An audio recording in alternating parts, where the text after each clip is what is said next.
So highly competent women, especially highly competent single women, often become the emotional and practical infrastructure in their friendships with other women. Not because they consciously choose to, because everyone tends to begin to depend on them. And I talked about this on TikTok. That video went viral, where I talked about when single women end up playing the quasi-boyfriend role in their friendships. Maybe you're the person everyone calls, that everyone relies on, the person who organizes everything in your female friendship groups. You solve the problems, you provide emotional support, and you always show up when people need help as a single woman. And yet maybe when you need support, there's silence. And sometimes that silence it could be a lack of willingness, but often sometimes they are not as capable as you.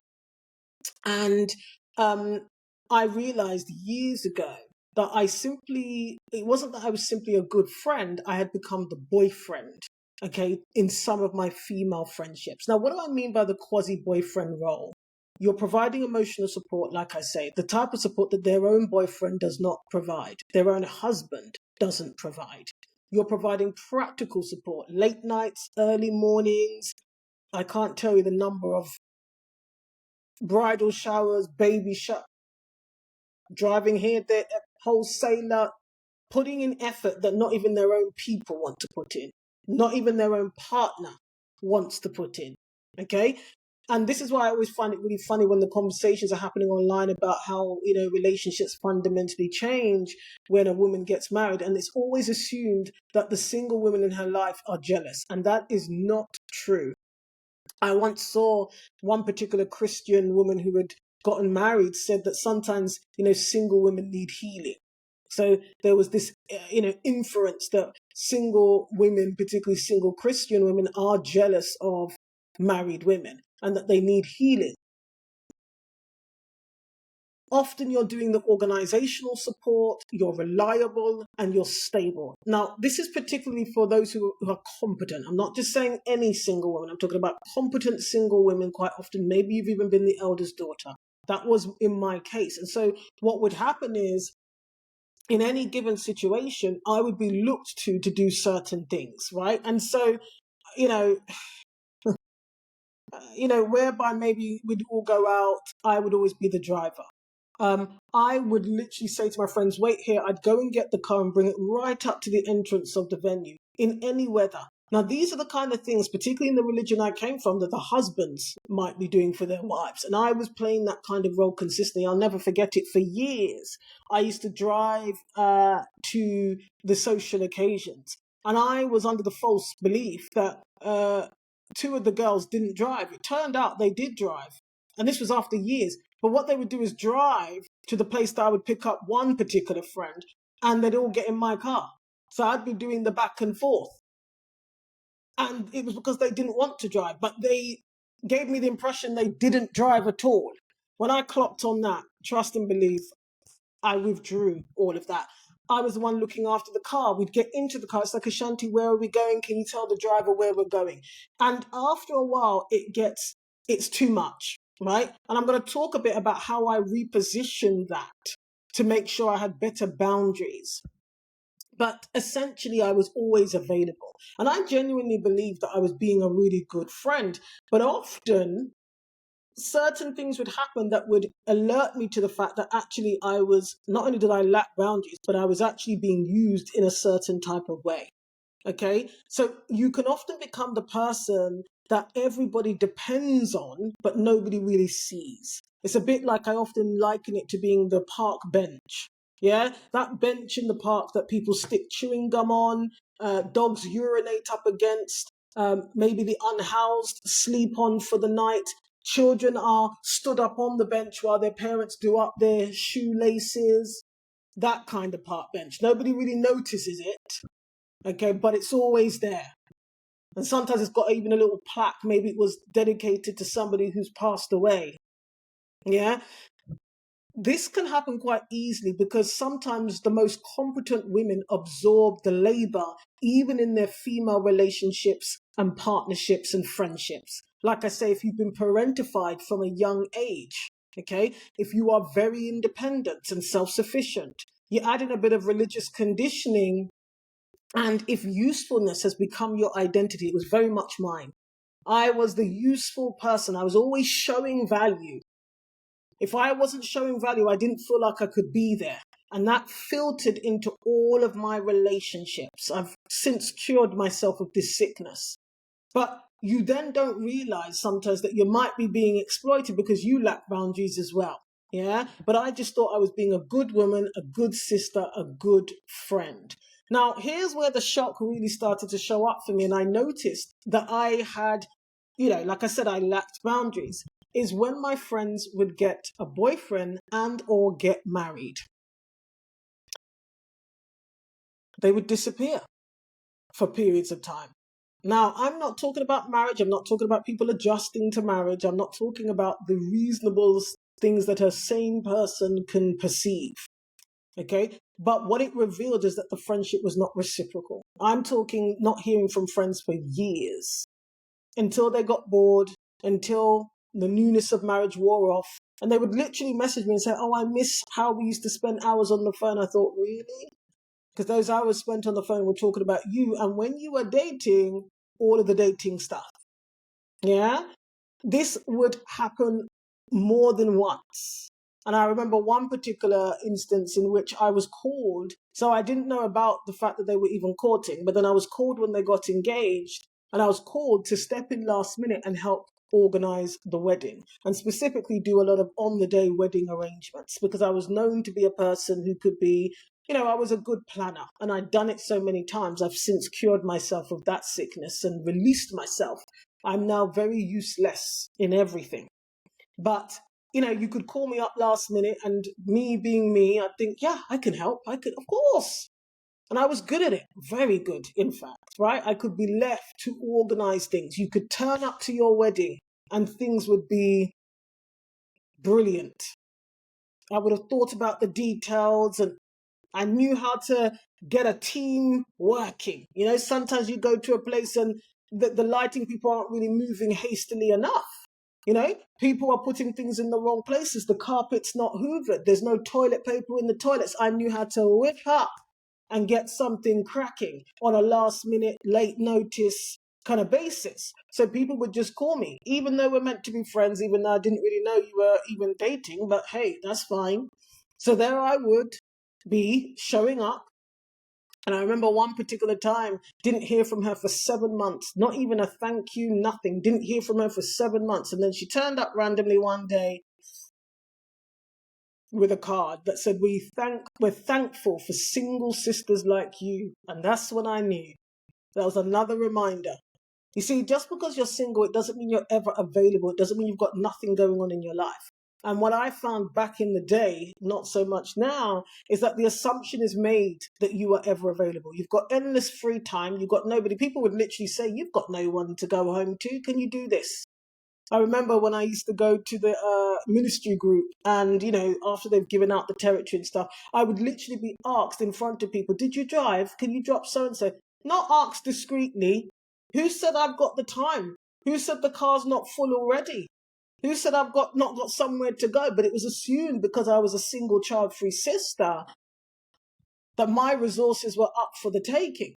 But again, I lacked boundaries, right? But I thought I was doing the right thing full-heartedly and wholeheartedly. And this brings me on to another point, because with all of this conversation that happens online about where the village has gone, a lot of the time, okay, we're avoiding a difficult truth when we talk about the village disappearing, because the labor that we're discussing, the support in the community, is actually female labor. And when you've been a single woman, like I say, if you're a competent single woman, you've been parentified, this is a role that you often play in the life of your friends, your sisters.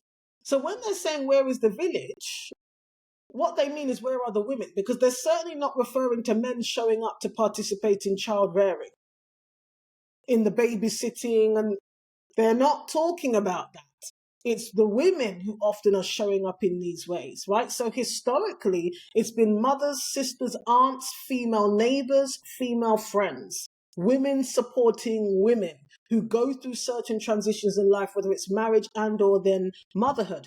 So really and truly, It's specifically female labor that is often being asked for and noticed when it's disappearing.